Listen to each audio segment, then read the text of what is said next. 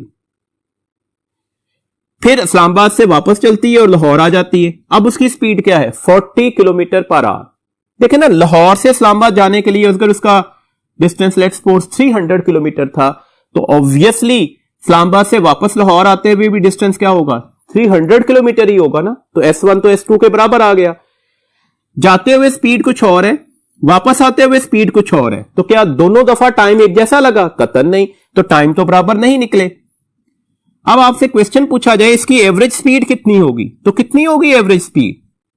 v1 plus v2 divided by 2 वाला formula अब नहीं लगेगा। अब फॉर्मूला ये लगेगा 2v1 multiply by v2 divided bye v1 plus v2। ये 120 हो गया। 120 को अगर हम 40 से मल्टीप्लाई करते हैं तो ये 4800 हो गया, डिवाइडेड बाय 100, तो आंसर क्या निकल आएगा? 48 किलोमीटर पर आवर। देखें इसी जगह पर एक छोटा सा मान्यूट सा डिफरेंस भी ले लेते हैं। आपसे कहा जाए नहीं एवरेज स्पीड नहीं, एवरेज वेलोसिटी बताएं कितनी होगी, तो इसकी तो कैलकुलेशन की जरूरत ही नहीं है। आंसर क्या निकलेगा? 0। क्यों 0 निकलेगा? एवरेज वेलोसिटी लाहौर से इस्लामाबाद, फिर इस्लामाबाद से कहां पर आ गए? लाहौर में, तो क्लोज पाथ था ना। और अगर ये क्लोज पाथ था तो डिस्प्लेसमेंट किसके बराबर आया होगा? 0 के। तो एवरेज वेलोसिटी भी किसके बराबर आई होगी? 0 के। अच्छा जी, सेकंड फॉर्मूला देखिएगा जो हम कॉमनली यूज करते हैं, S1 S2 के बराबर नहीं होना चाहिए, जबकि टाइम इंटरवल्स आपस में क्या हैं? वो बराबर होने चाहिए। तो उस वक्त हमारे पास जो एवरेज स्पीड का फॉर्मूला है वो निकलेगा v1 plus v2 divided by 2। तो कंडीशंस के अकॉर्डिंगली फॉर्मूला का चॉइस लेना होगा। अक्सर ऐसे क्वेश्चंस अगर पेपर में आ जाएं तो स्टूडेंट गलती करते हैं, डेट्स वाई जरा फोकस कीजिएगा इन फॉर्मूलाज के ऊपर। अच्छा, अगर अगली बात आ जाए S1 S2 के बराबर है, T1 भी T2 के बराबर है, तो फिर तो ऑब्वियसली बात है ना, एवरेज स्पीड ही एक्चुअली इंस्टेंटेनियस स्पीड ही के बराबर होगी। तो यूनिफॉर्म स्पीड से मूव कर रहा था ना यहां पर। अच्छा, ना S1 S2 के बराबर है, ना T1 T2 के बराबर है, ये आपस में इक्वल्स ही नहीं है, ये भी इक्वल्स नहीं है, टाइम इंटरवल्स भी इक्वल नहीं है, डिस्टेंस भी इक्वल नहीं है। तो अब एवरेज स्पीड कैसे ली जाएगी? तो जितने भी डिस्टेंस दिए गए थे उन सबको ऐड कर दें, S1 प्लस S2, अगर तीसरा होता तो plus S3 and so on, divided by total time T1 plus T2 plus T3 and so on. तो इस तरह से आपके पास 4 डिफरेंट कंडीशंस पर एवरेज स्पीड ली जा सकती है। इन चारों फार्मूलाज को विद कंडीशंस याद रखिएगा। क्वेश्चन में कंडीशंस ढूंढने के बाद ये फार्मूलाज अप्लाई होते हैं, जैसे एक कंडीशन को मैंने यहां पर डिस्कस भी किया। हमारे पास अगली क्वांटिटी है जी एक्सेलेरेशन। एक्सेलेरेशन क्या है? Acceleration is actually the time rate of change of velocity. आप इसे लिखते कैसे हो? एक्सेलेरेशन के लिए स्मॉल a का लेटर लिख दें और rate of change of velocity लिख दिया। वेक्टर क्वांटिटी है, यूनिट्स मीटर पर सेकंड स्क्वायर होंगे। कुछ इंफॉर्मेशन याद रखिएगा, एमसीक्यूज के तौर पर पूछी जा सकती है। अगर एक पार्टिकल स्ट्रेट लाइन पर इंक्रीजिंग वेलोसिटी से मूव कर रहा है, याद रखिएगा मैंने कहा स्ट्रेट लाइन पर इंक्रीजिंग वेलोसिटी से, ऑब्वियसली ये पार्टिकल है, ये इधर मूव कर रहा है, तो डायरेक्शन ऑफ मोशन यही हुआ ना, ये वेलोसिटी की डायरेक्शन है और ये वेलोसिटी इंक्रीजिंग थी, तो इसका मतलब है चेंज इन वेलोसिटी भी इधर ही आया होगा। तो अब वेलोसिटी और एक्सेलेरेशन आपस में पैरेलल होंगे, दोनों का एंगल क्या बनेगा, 0 डिग्री बनेगा। वेलोसिटी और एक्सेलेरेशन की डायरेक्शन सेम होगी इन अदर वर्ड्स। लेकिन अगर इसी स्ट्रेट लाइन पर एक पार्टिकल, एक व्हीकल डिक्रीजिंग वेलोसिटी से मूव कर रहा होता, डिक्रीजिंग वेलोसिटी, देखो ना इधर मूव कर रहा है, तो वेलोसिटी तो यही है, डायरेक्शन ऑफ मोशन तो यही है, लेकिन अब डिक्रीजिंग वेलोसिटी है, हर पॉइंट के ऊपर उसकी वेलोसिटी क्या करती जा रही है, कम होती जा रही है। तो अब वेलोसिटी और एक्सेलेरेशन आपस में एंटी पैरेलल होंगे, मतलब अब एक्सेलेरेशन की डायरेक्शन चेंज इन वेलोसिटी की डायरेक्शन में निकलेगी, और वेलोसिटी और एक्सेलेरेशन में हमारे पास कितना एंगल बनेगा, 180 डिग्री बनेगा। इसका मतलब क्लियर हो गया कि वेलोसिटी और एक्सेलेरेशन लाजमी आपस में सेम डायरेक्शन में नहीं होते। एक पॉइंट और याद रखिएगा, वेलोसिटी अगर कांस्टेंट है तो ऑब्वियसली डेल वी किसके बराबर आएगा, 0 के। एक्सेलेरेशन भी किसके बराबर आएगा, 0 के। इसका मतलब है आप इसे कांस्टेंट मान सकते हो, भाई 0 हर लम्हे पर एक्सेलेरेशन 0 है, किसी भी पॉइंट पर एक्सेलेरेशन ले रहे हो 0 है, तो ऑब्वियसली एक्सेलेरेशन भी कांस्टेंट ही हो गया ना। स्पेशल केस मान ले तो वेलोसिटी कांस्टेंट हो जाए तो एक्सेलेरेशन भी कांस्टेंट हो सकता है। वन ऑफ द एमसीक्यूज है, इसको याद रखिएगा अच्छी तरह से। एक पॉइंट और याद रखिएगा, अगर एक पार्टिकल सर्कल में मूव कर रहा है तो अब इसका एक्सेलेरेशन किधर होता है, टुवर्ड्स द सेंटर, इसे सेंटीमीटर एक्सेलेरेशन कहते हैं। वेलोसिटी किधर की होती है, अलोंग द टेंजेंट, तो कितना एंगल बना, 90 डिग्री। तो सर्कल में मूव करते हुए पार्टिकल में वेलोसिटी और एक्सेलेरेशन में कितना एंगल बनता है, 90 डिग्री। यहां से एक और पॉइंट भी क्लियर हो रहा है, देखें पार्टिकल घूमकर यहां पर आ गया तो वेलोसिटी अपनी डायरेक्शन चेंज करके इस जगह पर आ गया, अब टेंजेंट ड्रॉ किया तो वेलोसिटी की डायरेक्शन चेंज हो गई। तो क्या वेलोसिटी कांस्टेंट है, कतई नहीं। देखना ना वेलोसिटी में हमें मैग्नीट्यूड और डायरेक्शन दोनों को देखना होगा ना, तो यहां पर हर पॉइंट पर वेलोसिटी की डायरेक्शन चेंज होने का मतलब है वेलोसिटी अब कांस्टेंट नहीं रही। लेकिन सर्कल में घूमते हुए पार्टिकल में आपको पता है तमाम जगहों पर स्पीड की वैल्यूज तो सेम होती है ना, तो दैट्स व्हाई स्पीड कांस्टेंट है लेकिन वेलोसिटी कांस्टेंट नहीं थी। तो यह भी एक एमसीक्यू पूछा जा सकता है कि ऐसा पॉसिबल है कि पार्टिकल जो है वो कांस्टेंट स्पीड से मूव करे लेकिन उसकी वेलोसिटी कांस्टेंट ना हो, तो यस इट इज पॉसिबल। कब, जब वो सर्कुलर पाथ पर मूव कर रहा होगा। कुछ ग्राफ्स को डिस्कस करते हैं जी। हमारे पास जो पहला ग्राफ है वो डिस्टेंस टाइम ग्राफ है।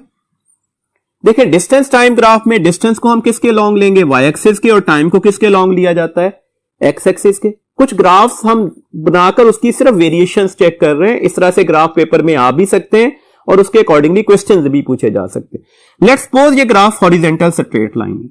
हॉरिजॉन्टल स्ट्रेट लाइन का मतलब क्या है, लेट्स सपोज मैं कहता हूं ये डिस्टेंस 10 मीटर था, 5 सेकंड के बाद पार्टिकल का डिस्टेंस 10 मीटर ही है, 10 सेकंड के बाद भी 10 मीटर है, 15 सेकंड के बाद भी 10 मीटर है।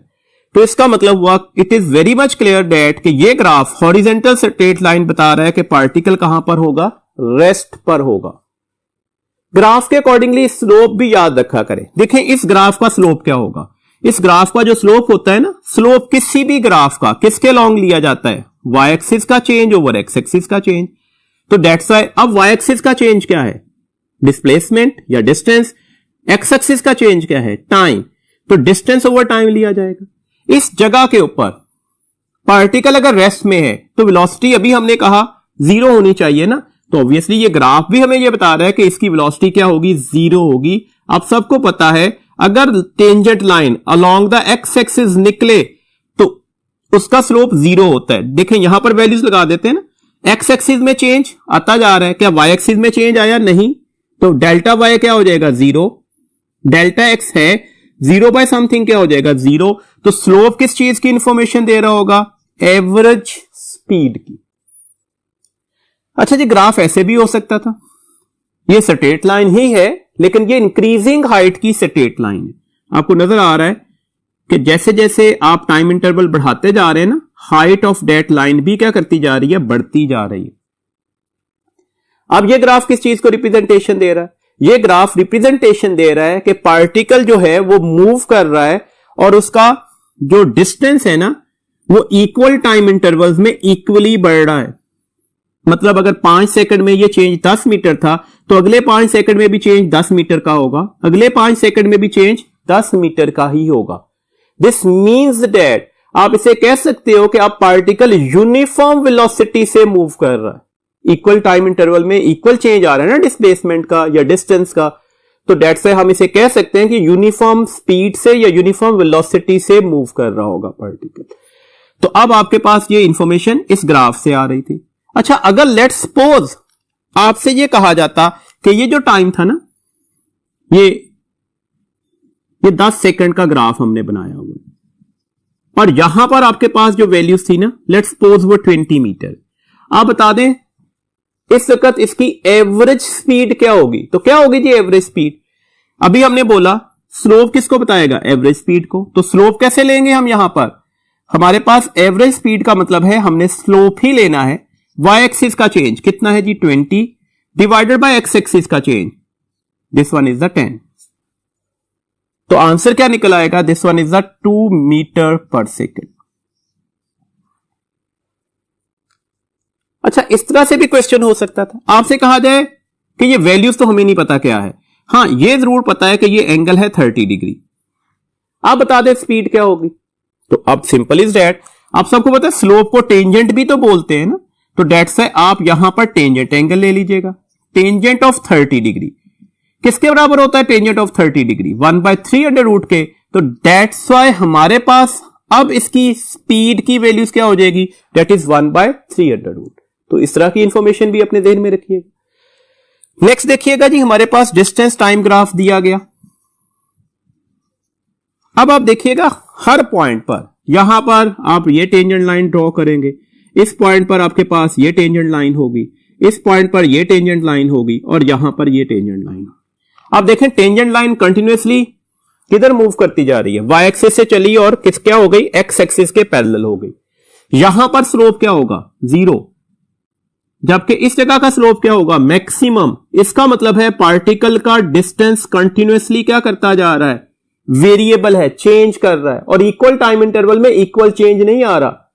अगर ये 5 सेकंड में ये चेंज 10 मीटर था तो अगले 5 सेकंड में चेंज 10 मीटर से कम आएगा। डिक्रीजिंग वेलोसिटी का ग्राफ है और एग्जैक्टली इस जगह पर जाकर ये पार्टिकल रेस्ट में चला गया है। कुछ देर तो मूव करता रहा और फिर जाकर क्या हो गया? रेस्ट में चला गया। तो ये ग्राफ की इंफॉर्मेशन है, इसके अकॉर्डिंगली ये बातें आपने याद रखनी होंगी अच्छी तरह से। एक ग्राफ हमारी बुक में बना भी हुआ है। अगर एक पार्टिकल को हम वर्टिकली अपवर्ड थ्रो कर दें तो उसका ग्राफ क्या होगा? तो उसका ग्राफ क्या होगा? इनिशियली टाइम के साथ साथ उसकी हाइट बढ़ती जाएगी till it reached its maximum height. इस पॉइंट के बाद ये दोबारा हाइट को डिक्रीज करता जाएगा और जाकर जमीन पर ड्रॉप हो जाएगा। तो ये इसका ग्राफ है। अब यहां पर देखिएगा इस पॉइंट पर स्लोप क्या होगा? मैक्सिमम। इस पॉइंट पर स्लोप क्या होगा? 0। दिस मीन्स दैट जैसे जैसे वो अपवर्ड जा रहा होगा उसकी वेलोसिटी डिक्रीज करती जाएगी। डिक्रीज होते होते एग्जैक्टली इस पॉइंट पर 0 हो गई। यहां से जैसे ही वो डाउनवर्ड मूव करना शुरू कर गया, आपको नजर आ रहा है कि अब हर पॉइंट पर इसका स्लोप क्या कर रहा होगा? वो बढ़ रहा होगा। दिस मीन्स दैट जैसे जैसे वो नीचे आता जाएगा इसकी स्पीड क्या करती जाएगी? बढ़ती जाएगी और मैक्सिमम हो जाएगी वो जब किसको हिट कर रहा होगा? आकर जमीन को हिट कर रहा होगा। तो ये ग्राफ है जो वर्टिकली अपवर्ड थ्रोइंग बॉडी का ग्राफ होगा। इस ग्राफ की इंफॉर्मेशन के अकॉर्डिंगली आपने पॉइंट्स याद रखने होंगे, ऐसे क्वेश्चन पेपर में पूछे जा सकते हैं जी। नेक्स्ट हम डिस्कस करेंगे जी वेलोसिटी टाइम ग्राफ को। वेलोसिटी टाइम ग्राफ में वेलोसिटी जो है वो हम अलोंग द y एक्सिस ले रहे हैं, जबकि टाइम जो है वो अलोंग द x एक्सिस लेंगे। हमारे पास डिफरेंट फिगर्स बनी हुई है वेलोसिटी टाइम ग्राफ की, उसके अकॉर्डिंगली हम 1 बाय 1 इन तमाम पॉइंट्स को डिस्कस करेंगे। तमाम पॉइंट्स ध्यान में रखिएगा, ये सारे के सारे आपके पास एमसीक्यूज ही डिस्कस हो रहे हैं। देखिए अगर velocity time graph horizontal straight line है तो इसका मतलब है जो पार्टिकल है वो कांस्टेंट वेलोसिटी से मूव कर रहा है। कांस्टेंट वेलोसिटी क्यों जी? कैसे पता लगा? ये लेट्स सपोज 5 सेकंड हो गए तो इसकी वेलोसिटी कितनी थी? लेट्स सपोज 10 मीटर पर सेकंड। 10 सेकंड के बाद भी वेलोसिटी कितनी है? 10 मीटर पर सेकंड। 15 सेकंड के बाद भी वेलोसिटी कितनी है? 10 मीटर पर सेकंड ही। तो इसका मतलब है टाइम के चेंज होने से वेलोसिटी में कोई चेंज नहीं आ रहा, तो ये कांस्टेंट वेलोसिटी का ग्राफ होगा। कुछ पॉइंट्स याद रखिएगा, जितने भी हमारे पास वेलोसिटी टाइम ग्राफ है ना, उसमें जो एरिया होगा वेलोसिटी टाइम ग्राफ का, वो किस चीज की रिप्रेजेंटेशन दे रहा होगा, the distance covered by the particle को। और जो स्लोप होगा वेलोसिटी टाइम ग्राफ का, वो किसको बता रहा होगा, एक्सेलरेशन को। और आप इसे टेंजेंट ऑफ दैट एंगल से भी रिप्रेजेंटेशन दे सकते हैं। देखिएगा, अगर आपको यहीं पर इसका एरिया कैलकुलेट करना होता तो क्या करते, हम एरिया हमेशा किसके अलोंग लेते हैं, टाइम एक्सिस के अलोंग, एक्स एक्सिस के अलोंग। तो ये इसका एरिया निकल आएगा। कितना एरिया होगा, आप एक साइड को दूसरी साइड से मल्टीप्लाई कर देंगे। वजह क्या होगी जी, हमने एक साइड को दूसरी साइड से क्यों मल्टीप्लाई किया, क्योंकि ये शक्ल जो बन रही है वो रेक्टेंगल है, तो डेट्स रेक्टेंगल का एरिया का फॉर्मूला लगाया। और ये किस चीज को रिप्रेजेंटेशन दे रहा होगा, ये रिप्रेजेंटेशन देगा होगा distance covered by the particle को। अगर आपको दे दिया जाता कि यहां पर 20 मीटर पर सेकंड की वैल्यूज है और ये 5 सेकंड है, तो 20 मल्टीप्लाई बाय 5 100 मीटर इसका डिस्टेंस कवर्ड होता। और अगर आप डिस्टेंस कवर्ड कैलकुलेट करने के लिए कहा जाता तो आप आसानी से कैलकुलेट कर देते। यहां पर इसका स्लोप किसकी इंफॉर्मेशन दे रहा है, एक्सेलेरेशन की। आपको यहां पर नजर आ रहा है कि अब स्लोप किसके बराबर होता है बच्चे, that is the Y axis का चेंज ओवर एक्स एक्सिस का चेंज। क्या वाई एक्सिस में कोई चेंज आ रहा है, नहीं। 0 बाय समथिंग क्या होता है, 0। तो डेट्स है, ये आपको मेंशन कर रहा है कि यहां पर जो हमारे पास एक्सेलेरेशन है at that point, that is the 0। क्यों एक्सेलेरेशन 0 है, क्योंकि वेलोसिटी में चेंज भी किसके बराबर आया था, वो 0 के बराबर आया था। अगला ग्राफ डिस्कस कीजिएगा, ये भी हमारे पास एक स्ट्रेट लाइन है, लेकिन आपको नजर आ रहा है ये इंक्रीजिंग हाइट की स्ट्रेट लाइन है। इसका मतलब है अब पार्टिकल कैसे मूव कर रहा है, ये पार्टिकल मूव कर रहा होगा यूनिफॉर्म वेलोसिटी से। और ये यूनिफॉर्म वेलोसिटी इंक्रीजिंग वेलोसिटी होगी, हर लम्हे पर वेलोसिटी में इंक्रीज आ रहा है। इक्वल टाइम इंटरवल में इक्वल वेलोसिटी का चेंज आ रहा होगा। इसका मतलब हुआ ये पार्टिकल कांस्टेंट एक्सेलेरेशन से मूव कर रहा है। इसका एक्सेलेरेशन क्या होगा, वो कांस्टेंट होगा। देखो ना, अगर आपसे कुछ वैल्यूज दे दी जाती along the Y axis and along the X axis, तो आपसे कहा जाता है एक्सेलेरेशन मालूम कर दे। तो जैसे अभी हमने डिस्टेंस टाइम ग्राफ में पढ़ा, तो आप एक्सेलेरेशन मालूम कर सकते थे। अगर आपसे ये एंगल मेंशन कर दिया जाता कि ये 30 डिग्री है, 45 डिग्री है, 60 डिग्री है, और आप बता दें कि एक्सेलेरेशन पार्टिकल का क्या होगा, तो आप टेंजेंट ऑफ दैट एंगल ले लेंगे, तो फिर भी एक्सेलेरेशन की वैल्यूज आ जाएगी।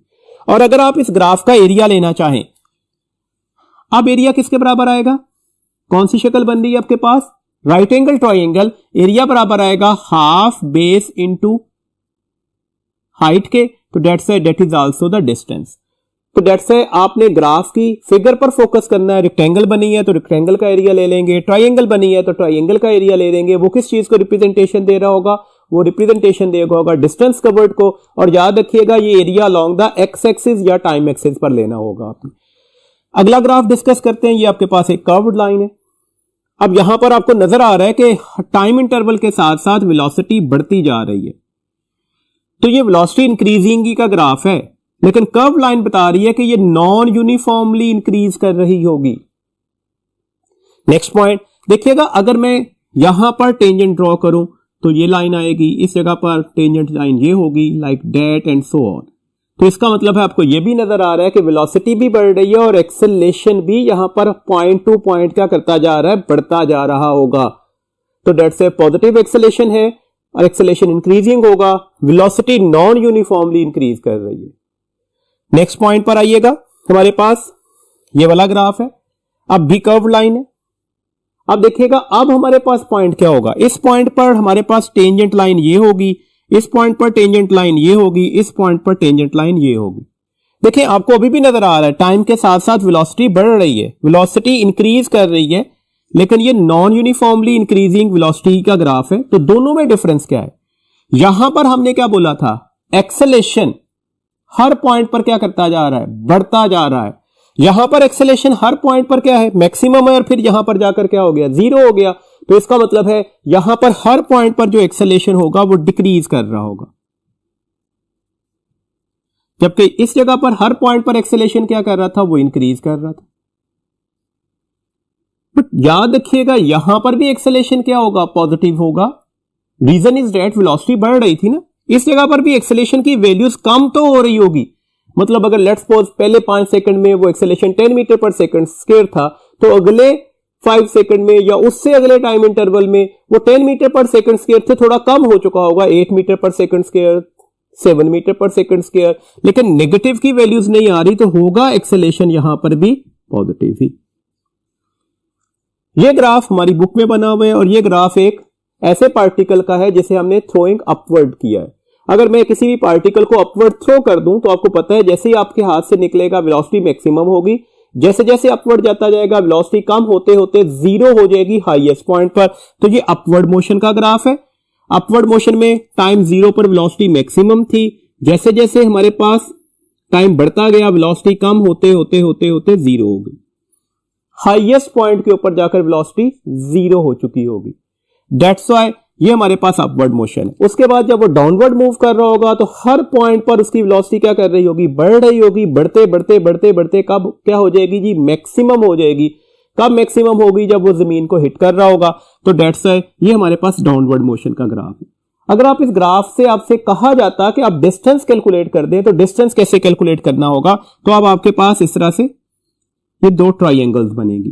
कुछ डिस्टेंस इस एरिया का निकलेगा, कुछ डिस्टेंस इस एरिया का निकलेगा। कैसे लेना होगा, आपने इस राइट एंगल ट्राइंगल्स के एरियाज ही लेने होंगे। अगर आपसे डिस्टेंस कहा जाता तो आप इन दोनों को ऐड कर देते, और अगर डिस्प्लेसमेंट कहा जाता तो क्या करते, फिर इन दोनों में माइनस डिफरेंस लेते। ये बात अपने ध्यान में रखिएगा क्योंकि एक अपवर्ड मोशन है और एक क्या है, डाउनवर्ड मोशन है। तो डिस्प्लेसमेंट के लिए जीरो करते हैं और अगर डिस्टेंस कहा जाएगा तो हम क्या कर देंगे, ऐड कर देंगे। ये बात हम डिस्टेंस और डिस्प्लेसमेंट के फैक्टर्स में भी कंप्रीहेंसिवली डिस्कस कर रहे हैं। अच्छा, एक बात और याद रखिएगा, ग्राफ चाहे अपवर्ड मोशन का हो चाहे डाउनवर्ड मोशन का हो, आपको वाज़े तौर पर नजर आ रहा है कि अब एक्सेलेरेशन जो होगा वो नेगेटिव लिया जाएगा। एक्सेलेरेशन नेगेटिव क्यों है, किसी भी दो पॉइंट्स को डिस्कस कर लेना, कोई भी ग्राफ के। लेट्स सपोज ये पॉइंट है इनिशियल और ये फाइनल है, तो आपको नजर आ रहा है T1 और ये T2 आ गई वैल्यूज। देखो T2 की वैल्यूज तो T1 से लार्जर ही है, ये तो बात अंडरस्टूड सी है। टाइम कंटिन्यूअसली ग्रेजुअली बढ़ रहा था, बट देखिएगा ये V1 है और ये V2 है। किसकी वैल्यूज लार्जर निकली, V1 की। एक्सेलेरेशन किसके बराबर आएगा, final minus initial divided by final time minus initial time. ये वाला आंसर किस में आ रहा होगा, नेगेटिव में। तो अब ये एक्सेलेरेशन कौन सा है, नेगेटिव एक्सेलेरेशन, जिसे हम माइनस जी के साथ भी रिप्रेजेंटेशन दे सकते हैं। तो ये पॉइंट्स आपने कुछ वेलोसिटी टाइम ग्राफ में अच्छी तरह से याद रखने थे। यहां से आपके पास क्वेश्चंस पूछे जा सकते हैं, तो इसके अकॉर्डिंगली आपको पॉइंट्स ध्यान में रहने चाहिए। नेक्स्ट हमारे पास टॉपिक है जी इक्वेशन ऑफ मोशन का। आप सबको पता है जी हमारे पास तीन इक्वेशंस ऑफ मोशन है। Number one is Vf is equal to the Vi plus AT, number second is S is VIT plus half AT square, number third is 2AS is equal to the VF square minus VI square. आप सबको यह भी अच्छी तरह से पता होगा कि ये equation of motion uniform acceleration के लिए एप्लीकेबल है। अगर पार्टिकल वेरिएबल एक्सेलेरेशन से मूव कर रहा होगा तो हम ये इक्वेशन ऑफ मोशन एप्लीकेबल नहीं कर सकते। ये इक्वेशन ऑफ मोशन सिर्फ स्ट्रेट लाइन मोशन के लिए एप्लीकेबल होंगी, मतलब हम कर्व मोशन के लिए ये इक्वेशन ऑफ मोशन को अप्लाई नहीं कर सकते। नंबर थर्ड वन, हम वेलोसिटी और एक्सेलेरेशन की सिर्फ मैग्नीट्यूड कैलकुलेट कर सकते हैं। Number fourth one, initial velocity की डायरेक्शन पॉजिटिव ली जाएगी और तमाम बाकी क्वांटिटीज अगर इसी डायरेक्शन में हुई तो वो पॉजिटिव कंसीडर की जाती हैं, और अगर इससे अपोजिट डायरेक्शन में हुई तो वो नेगेटिव कंसीडर की जाती हैं। ये कुछ पैरामीटर्स है, ये आपको अच्छी तरह से पता है। और अगर एक पार्टिकल को अगर आप अपवर्ड थ्रो कर दें जब वो डाउनवर्ड मूव कर रहा हो, मतलब under the action of gravity move कर रहा हो, तो यही इक्वेशन ऑफ मोशन में हम लिटिल बिट चेंज करके लिख लेते हैं, that is the VF, this one is equal to the VI plus A की जगह G लगा देंगे। सिमिलरली S की जगह हाइट लिख लेते हैं, तो ये VIT plus half GT square हो जाएगी। थर्ड इक्वेशन ऑफ मोशन हो जाएगी 2GH is equal to the VF square minus VI square. इसमें कुछ पैरामीटर्स भी आपको अच्छी तरह से पता है। अगर एक पार्टिकल को मैं अपवर्ड थ्रो करता हूं, लेट्स सपोज लाइक दैट, तो आपको अच्छी तरह से पता है कि इसकी इनिशियल वेलोसिटी जो है वो मैक्सिमम ली जाएगी, कंटिन्यूअसली इसकी वेलोसिटी कम होती जाएगी, हाईएस्ट पॉइंट पर जाकर इसकी फाइनल वेलोसिटी क्या हो जाएगी, जीरो। तो ऐसे कॉन्सेप्ट अगर आपको पता होंगे तो आप यहां से न्यूमेरिकल प्रॉब्लम्स को आसानी से कैलकुलेट कर देंगे। यहां पर जो वैल्यू ऑफ G है वो माइनस ली जाएगी और ये -10 मीटर पर सेकंड स्क्वायर ली जाएगी। माइनस क्यों ली हमने, माइनस इसलिए ले रहे हैं कि हमारे पास ये बता रहा है कि हमारे पास वेलोसिटी और एक्सेलरेशन अपोजिट डायरेक्शंस में है। 10 वैल्यूज क्यों ली, ताकि आसानी से कैलकुलेशन हो सके। 9.8 की जगह हम यहां पर 10 सिंपलिसिटी के लिए यूज कर रहे हैं। अगर एक पार्टिकल को हम डाउनवर्ड ड्रॉप कर रहे होते तो अब क्या होता, यहां पर इसकी इनिशियल वेलोसिटी जीरो होगी, जबकि जैसे जैसे ये नीचे आता जाएगा इसकी वेलोसिटी बढ़ती जाएगी और जब ये जमीन को हिट कर रहा होगा इसकी मैक्सिमम वेलोसिटी आ जाएगी, ये फाइनल होगी। और अब वैल्यू ऑफ जी क्या ली जाएगी, ये +10 मीटर पर सेकंड स्क्वायर ली जाएगी। अच्छा, एक इंटरेस्टिंग सिचुएशन आ सकती है, क्वेश्चन पेपर में एंटी टेस्ट में पूछा भी गया कि एक पार्टिकल को अपवर्ड थ्रो किया, उसकी वैल्यू ऑफ जी थी जो -10 मीटर पर सेकंड स्क्वायर थी, जब वो डाउनवर्ड आ रहा है तो उसमें जो जी या एक्सेलेरेशन की वैल्यूज है वो 10 मीटर पर सेकंड स्क्वायर है। अगर आप इसे जी और इसे जी प्राइम से रिप्रेजेंटेशन दे दें तो दोनों के दरमियान एंगल क्या बनेगा, फौरन से पहले स्टूडेंट 180 डिग्री, क्योंकि एक की वैल्यूज नेगेटिव और दूसरे की प्लस है, तो ऐसा कतन नहीं है।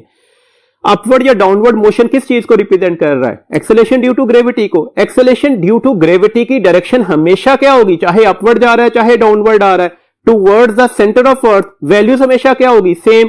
तो जी या जी प्राइम में एंगल कितना बनेगा, 0 डिग्री। ये तो पैरेलल वेक्टर्स ही हैं, तो डेट्स इसमें गलती नहीं करनी। ये तो हमने जो माइनस और प्लस के साइन है वो respect to the initial velocity के साथ यूटिलाइज किए हुए हैं। हमारे पास नेक्स्ट ये है distance covered by the freely falling body. एक फ्रीली फॉलिंग बॉडी है, उसका डिस्टेंस कवर्ड देख रहे हैं। कैसे कैलकुलेट करेंगे जी, सेकंड इक्वेशन ऑफ मोशन लगेगी, s is equal to the h is equal to the VIT का फैक्टर क्या हो जाएगा, 0 हो जाएगा। फ्रीली फॉलिंग बॉडी है ना, तो इनिशियल पॉइंट पर उसकी वेलोसिटी क्या ली जाएगी, 0, तो डेट्स इक्वेशन बन जाएगी ½ GT स्क्वायर। ये कंपैरिजन करने के लिए क्वेश्चन, ये क्वेश्चन ही है, क्वेश्चन डिस्कस कर रहा हूं। इसमें हमारे पास दो कॉन्सेप्ट पूछे जाते हैं, तो उसी के अकॉर्डिंगली माइन्यूट सा डिफरेंस है, उसी के अकॉर्डिंगली हम बातों को डिस्क्राइब करना चाह रहे हैं। देखिए 1 सेकंड के बाद इसका कितना डिस्टेंस कवर्ड होगा, ये 10 मल्टीप्लाई बाय 1 का स्क्वायर क्या होगा 1, तो 10 मल्टीप्लाई बाय 1 क्या हो गया 10 हो गया। 2 से डिवाइड किया तो आंसर कितना निकल आया 5 मीटर। 2 सेकंड के बाद कितना डिस्टेंस होगा, तब t की जगह पर क्या लग जाएगा 2 लग जाएगा, 2 का स्क्वायर 4 मल्टीप्लाई बाय 10 40, और 40 को 2 से डिवाइड कर दे तो 20 मीटर। 3 सेकंड के बाद उसका डिस्टेंस कितना हो चुका होगा 3 का स्क्वायर क्या होगा 9 multiply by 10 90 divided by 2 45 metre. मैंने ये कहा कि मैं ये पार्टिकल यहां से ड्रॉप कर रहा हूं, तो 1 सेकंड के बाद कितना डिस्टेंस कवर कर चुका होगा 5 मीटर। 2 सेकंड्स के बाद कितना डिस्टेंस कवर कर चुका होगा 20 मीटर। 3 सेकंड्स के बाद कितना डिस्टेंस कवर कर चुका होगा 45 मीटर। ये जो 5 मीटर डिस्टेंस है ना, यहां से यहां तक है, 20 मीटर डिस्टेंस इस जगह से लिया गया, 45 मीटर डिस्टेंस भी यहां से लेकर यहां तक लिया गया। अब क्वेश्चन यही है जी हमारे पास, क्वेश्चन ये है the ratio of the distance after 1 second 2 second and 3 second. हमें डिस्टेंस की रेशियो लेनी है after the 1 2 and 3 second. 1 second के बाद डिस्टेंस कितना था 5, 2 सेकंड के बाद 20, 3 सेकंड के बाद 45, तो ये रेशियो निकल आई। अगर मैं सबको 5 से डिवाइड कर दूं तो सिंप्लीफाइड रिजल्ट आ जाएगा, दैट इज 1:4:9, तो that is over correct answer. देखो इसी क्वेश्चन में लिटिल बिट वेरिएशन के साथ आंसर चेंज हो जाएगा। वेरिएशन क्या है, the ratio of the distance in first second, second second, third second. अब क्या होगी, देखो अब हमने सिर्फ फर्स्ट सेकंड के अंदर कवर डिस्टेंस लेना है, तो फर्स्ट सेकंड के अंदर कवर डिस्टेंस ऑब्वियसली 5 मीटर ही होगा।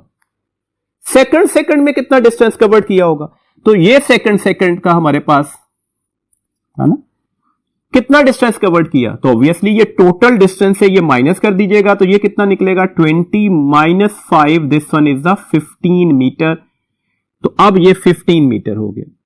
थर्ड सेकंड में कितना, सिर्फ थर्ड सेकंड में कितना डिस्टेंस कवर्ड करेगा, तो अब हमारे पास वैल्यूज क्या आ गई, दैट इज टोटल डिस्टेंस तीसरे सेकंड में कितना था 45 मीटर, तो 45 मीटर से ये वाली वैल्यूज माइनस कर दीजिएगा तो हमारे पास ये वाला डिस्टेंस निकल आएगा। ये थर्ड सेकंड का डिस्टेंस होगा 45 - 20, दिस वन इज 25 मीटर।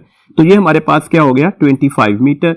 अगर मैं 5 से डिवाइड कर दूं तो हमारे पास बहुत सिंप्लीफाइड रिजल्ट बन रहा है, that is 1:3:5।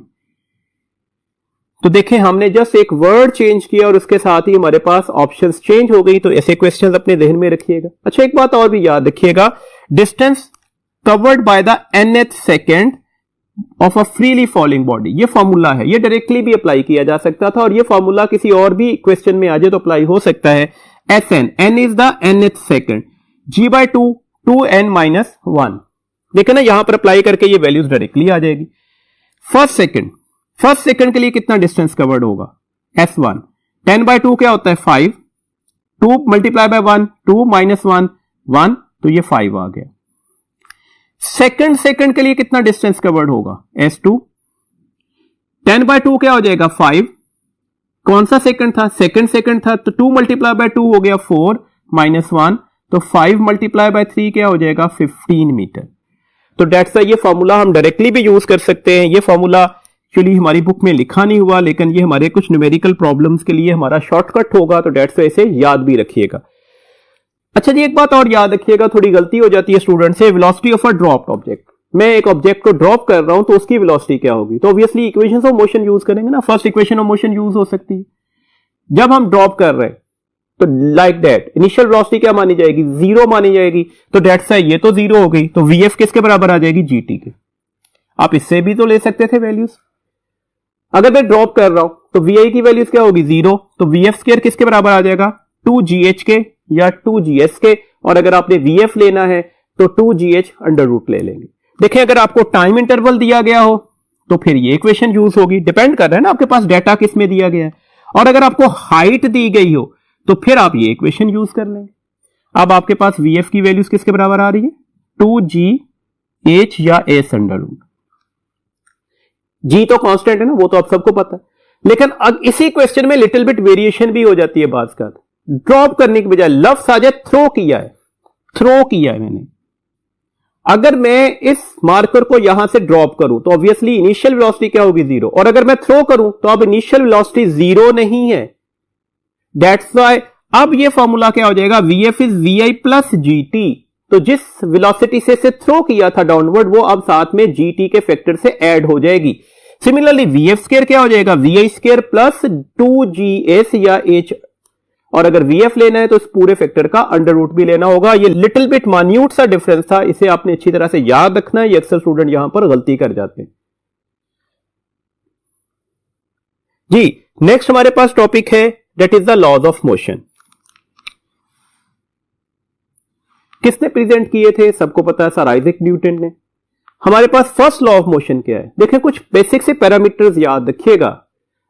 First law of motion हमारे पास किस चीज को डिफाइन कर रहा है, तो ये डेफिनेशन दे रहा है किसकी, फोर्स की। ये याद रखने वाला पॉइंट हो गया। फर्स्ट लॉ ऑफ मोशन हमारे पास एक्चुअली को इसके अलावा लॉ ऑफ इनर्शिया भी कहा जाता है। हमें यह भी अच्छी तरह से पता है इनर्शिया क्या है, ये प्रॉपर्टी ऑफ अ बॉडी है। कि कौन सी property of a body, due to which it resist to change in its state of rest और यूनिफॉर्म मोशन। तो इनर्शिया क्या है, property of a body. Quantitative measure of inertia क्या होता है, ये भी सिंपल सा एमसीक्यूज है, that is equal to the mass. तो quantitative measurement of the inertia किसके बराबर होता है, वो मैस के बराबर होता है। अगला पॉइंट ध्यान में रखिएगा, second law of motion. Second law of motion किसको डिफाइन करता है, second law of motion define कर रहा है एक्सेलरेशन को। डेफिनेशन है ना एक्सेलरेशन की, हम कहते हैं कि जब भी एक पार्टिकल पर फोर्स लगती है that produces acceleration in its own direction which is directly proportional to the force and this acceleration is inversely proportional to the mass of the body। तो ये acceleration की definition दे रहा है, that's why इसे law of acceleration भी बोलते हैं। इसके अलावा आपको ये भी अच्छी तरह से पता है कि second law जो है वो measurement of force की information देता है। first law force को define कर रहा है, सेकंड लॉ फोर्स को कैलकुलेट करके दे रहा है। मतलब first law quality of the force के बारे में इंफॉर्मेशन दे रहा है, second law quantity of the force के बारे में इंफॉर्मेशन दे रहा है। सेकंड लॉ की मैथमेटिकल स्टेटमेंट क्या है, F is equal to the ma। ये मैंने पहले पॉइंट्स बोल दिए, इसके अकॉर्डिंगली एमसीक्यूज पूछे जा सकते हैं। मैस कांस्टेंट हो, फोर्सेस की रेशियो दी गई हो, एक्सेलरेशन की रेशियो क्या होगी, जो सेम एज द फोर्सेस।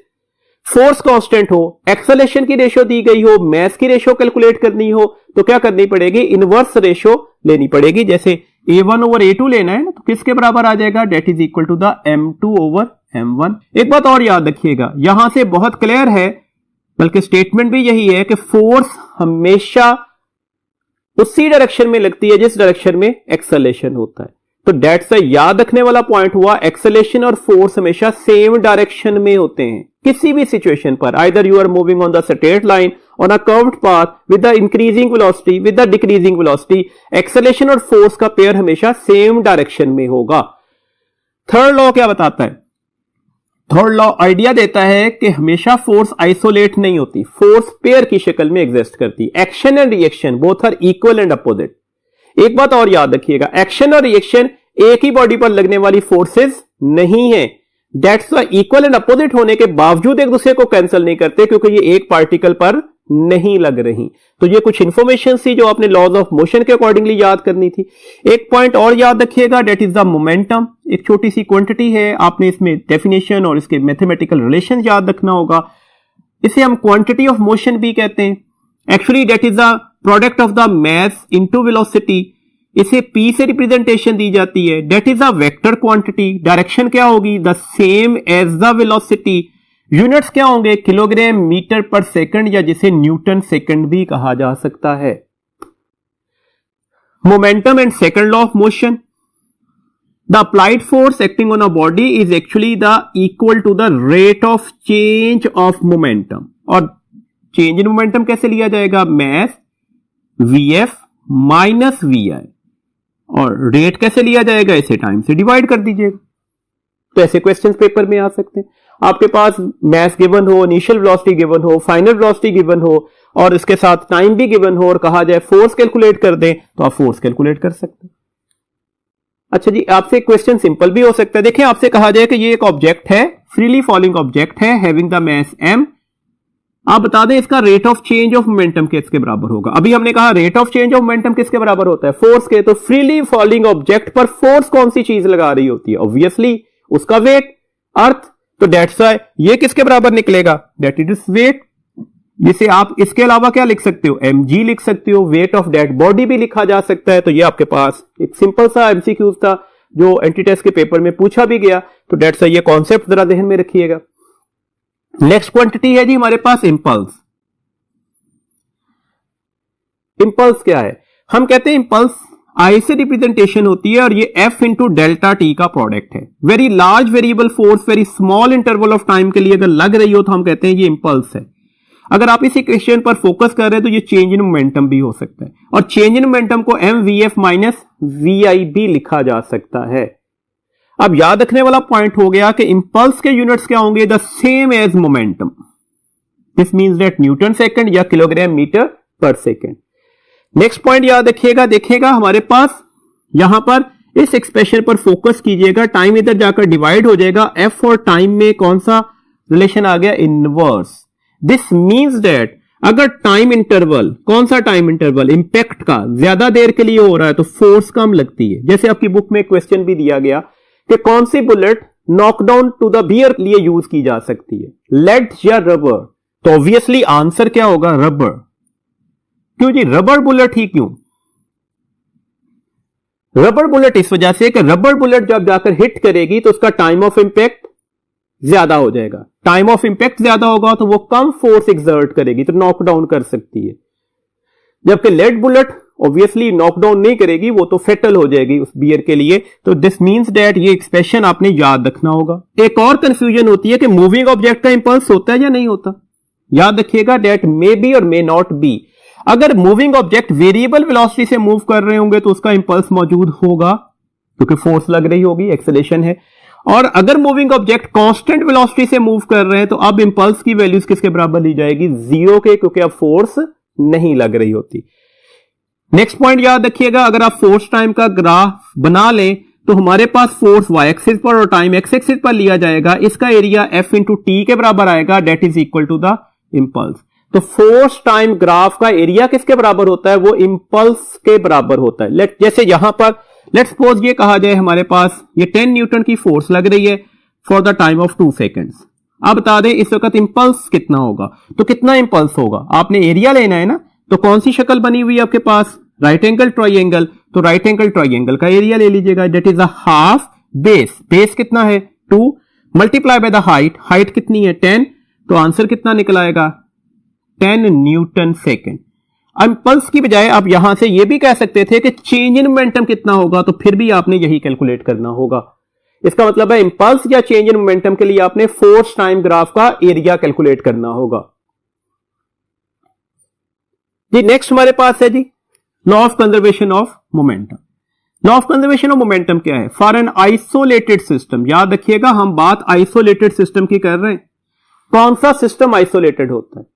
जिसमें एक्सटर्नल एजेंसी कोई फोर्स नहीं लगा रही होती। मैंने बात की है एक्सटर्नल एजेंसी की। The total linear momentum is conserved. मतलब क्या हुआ जी? अगर एक्सटर्नल फोर्स 0 हो जाए तो the total initial momentum should be equal to the total final momentum. आप इसे ऐसे भी लिख सकते थे, लेट्स सपोज ये दो मूविंग ऑब्जेक्ट्स का केस है, तो m1 v1 plus m2 v2, where v1 and v2 हमारे पास वेलोसिटीज हैं बिफोर कोलिजन्स की, that should be equal to the m1 v1 dash plus m2 v2 dash, और v1 डैश और v2 डैश हमारे पास वेलोसिटीज हैं आफ्टर द कोलिजन। इसका मतलब है ये क्लियर हो गया हमारे पास मोमेंटम बिफोर कोलिजन किसके बराबर निकला, मोमेंटम आफ्टर कोलिजन के। शर्त क्या है? जब एक्सटर्नल फोर्स नहीं लग रही होगी, और अगर इनिशियल और फाइनल मोमेंटम आपस में बराबर हो गए तो चेंज इन मोमेंटम किसके बराबर आएगा? That would be taken as a 0। देखो ना, ऐसे क्वेश्चन हमारी बुक का एक एग्जाम्पल भी है, उसी को डिस्कस करते हैं। एक एमसीक्यूज डिस्कस कर रहे हैं। एक ऑब्जेक्ट है जिसका मैस है 2 किलोग्राम और एक ऑब्जेक्ट है जिसका मैस है 3 kilogram. They are moving towards each other. अब देखें, फिगर नहीं बनी होगी, क्वेश्चन में टूवर्ड्स ईच अदर की वर्ड है। टूवर्ड्स ईच अदर कब आएंगे? जब इनका डायरेक्शन ऑफ मोशन क्या होगा? अपोजिट। फिर एक दूसरे की साइड पर आ सकते हैं ना, तो दैट्स व्हाई यहां पर इनकी वेलोसिटीज भी गिवन है, 6 मीटर पर सेकंड और 4 मीटर पर सेकंड। आपने कैलकुलेट करना है कि अगर हेवियर ऑब्जेक्ट की वेलोसिटी आफ्टर द कोलिजन ये हो जाए तो लाइटर ऑब्जेक्ट की वेलोसिटी आफ्टर द कोलिजन क्या होगी। अब यहां पर गलती क्या करते हैं स्टूडेंट? फॉर्मूला तो यही यूज होना है, m1 v1 plus m2 v2, 2 multiply bye 6 plus 3 multiply by 4। यही गलती करते हैं स्टूडेंट। देखिए, टुवर्ड्स ईच अदर आने का मतलब क्या हुआ? इन दोनों का डायरेक्शन ऑफ मोशन अपोजिट है, दोनों की वेलोसिटी अपोजिट डायरेक्शन में है, तो दैट्स व्हाई इसके साथ नेगेटिव का साइन भी लगेगा, अदरवाइज कैलकुलेशंस गलत हो जाएंगी। तो ये कीवर्ड है, याद रखना है। सिमिलरली आफ्टर द कोलिजन देखते हैं, दैट इज 2 मल्टीप्लाई बाय, ये कैलकुलेट करना चाह रहे थे, प्लस 3 और मल्टीप्लाई बाय -3। ये 12 -12, ये 2v1 डैश -9 निकल आया, ये तो 0 हो गया, तो दैट्स व्हाई 2v1 डैश किसके बराबर आ जाएगा? ये इस साइड पर जाकर प्लस हो जाएगा। This means that v1 dash किसके बराबर आ जाएगा? 9/2 के, दैट इज 4.5 मीटर पर सेकेंड। तो कैलकुलेशंस करने के लिए वेलोसिटीज की डायरेक्शन या वेलोसिटी की हमारे पास जो साइंस है वो बहुत इंपॉर्टेंट पैरामीटर्स में आएंगे, क्योंकि मोमेंटम हमारे पास कौन सी क्वांटिटी ली जा रही है? वेक्टर क्वांटिटी ली जा रही है। नेक्स्ट टॉपिक है हमारे पास, that is collision.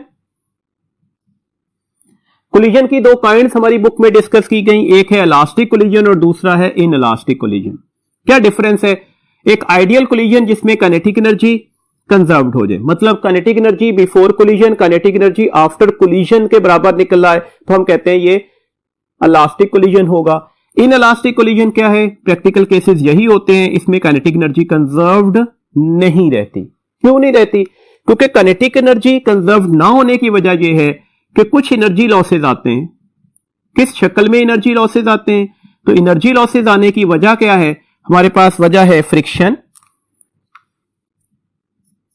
Sound and heat. ये एनर्जी लॉसेस की वजह। याद रखिएगा, कोई भी टाइप ऑफ कोलिजन हो, वो चाहे इलास्टिक हो चाहे इनइलास्टिक हो, दो चीजें तो हमेशा ही कंजर्व्ड होनी होती हैं, मोमेंटम भी और टोटल एनर्जी भी, ये तो कंजर्व्ड ही रहेंगी। इसका मतलब है इसमें भी मोमेंटम और टोटल एनर्जी क्या रहेंगी? वो कंजर्व्ड ही रहेंगी। This means that elastic collision में कौन कौन सी चीजें कंजर्व्ड होंगी? मोमेंटम, टोटल एनर्जी और काइनेटिक एनर्जी। इनइलास्टिक में कौन कौन सी चीजें कंजर्व्ड होंगी? मोमेंटम और टोटल एनर्जी। हमारे पास अगर हम इनइलास्टिक कोलिजन्स के अलावा इलास्टिक कोलिजन्स को डिस्कस करना चाह रहे हैं और हमारा सिलेबस भी इलास्टिक कोलिजन ही है, तो उसमें हमारे पास ये एक इक्वेशन बनी हुई है। इस इक्वेशन में इस वर्ड को लिखा हमने स्पीड ऑफ अप्रोच। ये स्पीड ऑफ अप्रोच है and that is taken as the speed of recession. Speed of recession भी बोलते हैं और स्पीड ऑफ सेपरेशन भी कहते हैं। तो ये हमारे पास एक इक्वेशन ड्राइव हुई है, इसके अकॉर्डिंगली बात याद रखिएगा। देखिए, स्पीड ऑफ अप्रोच का मतलब क्या है? कोलिजन से पहले की रिलेटिव स्पीड। और स्पीड ऑफ रिसेशन या सेपरेशन का मतलब है कोलिजन के बाद की रिलेटिव स्पीड। आप सबको पता है ना रिलेटिव स्पीड कैसे ली जाती है। रिलेटिव स्पीड, अगर दो पार्टिकल एक ही डायरेक्शन में मूव कर रहे हो तो हम रिलेटिव स्पीड उनको उनकी वेलोसिटीज के दरमियान डिफरेंस लेकर लेते हैं, और अगर दो पार्टिकल अपोजिट डायरेक्शन में मूव कर रहे होते तो हम रिलेटिव स्पीड कैसे लेते हैं, उन दोनों की वेलोसिटीज को ऐड करके लेते हैं। तो ये इसी वजह से इसे रिलेटिव स्पीड भी बोला जाता है। तो हम कह रहे हैं कि speed of approach actually equal to the speed of recession but in opposite direction. Point याद रखिएगा, स्पीड ऑफ अप्रोच और स्पीड ऑफ रिसेशन या स्पीड ऑफ सेपरेशन आपस में बराबर होते हैं, और अगर मैं स्पीड की जगह वेलोसिटी का वर्ड बोल दूं तो फिर ये नेगेटिव का साइन भी सिग्निफिकेंट हो जाएगा, डायरेक्शन को बता रहा होगा और वो अपोजिट डायरेक्शंस में होंगे। इस बात को अगर हम अप्लाई करते हैं तो अगला पॉइंट आपको वेलोसिटीज आफ्टर कोलिजन के फॉर्मूलाज की शक्ल में भी याद होना चाहिए। फर्स्ट पार्टिकल की वेलोसिटी आफ्टर द कोलिजन किसके बराबर होगी, m1 minus m2 over m1 plus m2, और इसको मल्टीप्लाई किससे किया, v1 से, plus 2m2 v2 divided by m1 plus m2। Second particle की वेलोसिटी आफ्टर द कोलिजन क्या होगी, that is the v2 dash, this one is equal to the 2m1 v1 over m1 plus m2 plus m2 minus m1 over m1 plus m2 into v2। ये formulas अच्छी तरह से जहन में रखिएगा। चार केसेस भी दिए गए, उसको भी जरा ध्यान में रखिएगा। देखिए पहला पॉइंट डिस्कस किया गया, अगर आइडेंटिकल मैसेज कोलाइड कर दें, मतलब m1 और m2 आपस में इक्वल होते, याद रखिएगा आइडेंटिकल मैसेज अगर कोलाइड करते हैं तो होना क्या है, आफ्टर द कोलिजन वेलोसिटीज आपस में इंटरचेंज हो जाएंगी। मतलब आफ्टर द कोलिजन पहले पार्टिकल की वेलोसिटी सेकंड पार्टिकल की वेलोसिटी बिफोर द कोलिजन के बराबर हो जाएगी, और सेकंड पार्टिकल की वेलोसिटी आफ्टर द कोलिजन किसके बराबर हो जाएगी, the first particle velocity before the collision. इसी केस को फर्दर सिंप्लीफाई भी किया गया कि अगर m1 और m2 इक्वल हैं, सेकंड पार्टिकल रेस्ट पर भी है, तो अब क्या होगा, बात अभी भी वही है, ये velocities after the collision interchange हो जानी है। तो दैट्स व्हाई v1 डैश 0 हो जाएगा और v2 डैश क्या हो जाएगा, v1 के बराबर। तीसरा पॉइंट डिस्कस किया गया, अगर एक बहुत लाइटर पार्टिकल एक रेस्ट वाले हैवी पार्टिकल से कोलाइड कर जाए तो फिर क्या होगा। लाइट पार्टिकल है, एक हैवी पार्टिकल से कोलाइड कर रहा है जो रेस्ट में भी है, तो अब होना क्या है, पहला पार्टिकल रिबाउंड कर जाएगा उतनी ही स्पीड से, मैग्नीट्यूड सेम रहेगी, डायरेक्शन ऑफ वेलोसिटी चेंज हो जाएगी, दैट्स व्हाई मैंने लफ्ज बोला रिबाउंड कर जाएगा, जबकि हेवियर पार्टिकल पर कोई फर्क नहीं पड़ेगा, वो रेस्ट में ही रहेगा। इसी में लास्ट केस डिस्कस किया गया, अगर एक हेवियर ऑब्जेक्ट एक लाइट स्टेशनरी पार्टिकल से कोलाइड कर जाए तो अब क्या फर्क पड़ता है, अब क्या होगा जी, अब यहां पर इस तरह से होगा कि जो हेवियर ऑब्जेक्ट है ना उसकी वेलोसिटी में कोई फर्क नहीं पड़ेगा, मैग्नीट्यूड और डायरेक्शन सेम रहेगी, जबकि जो लाइटर ऑब्जेक्ट है ना उसकी वेलोसिटी क्या हो जाएगी, वो 2 times of the heavier object before the collision हो जाएगी, प्लस का साइन बता रहा होगा कि उसी डायरेक्शन में मूव करेगा। तो ये 4 केसेस थे, ये चारों के चारों केसेस में आपके पास वैल्यूज याद रहनी चाहिए, क्वेश्चन में ये पूछी जा सकती है।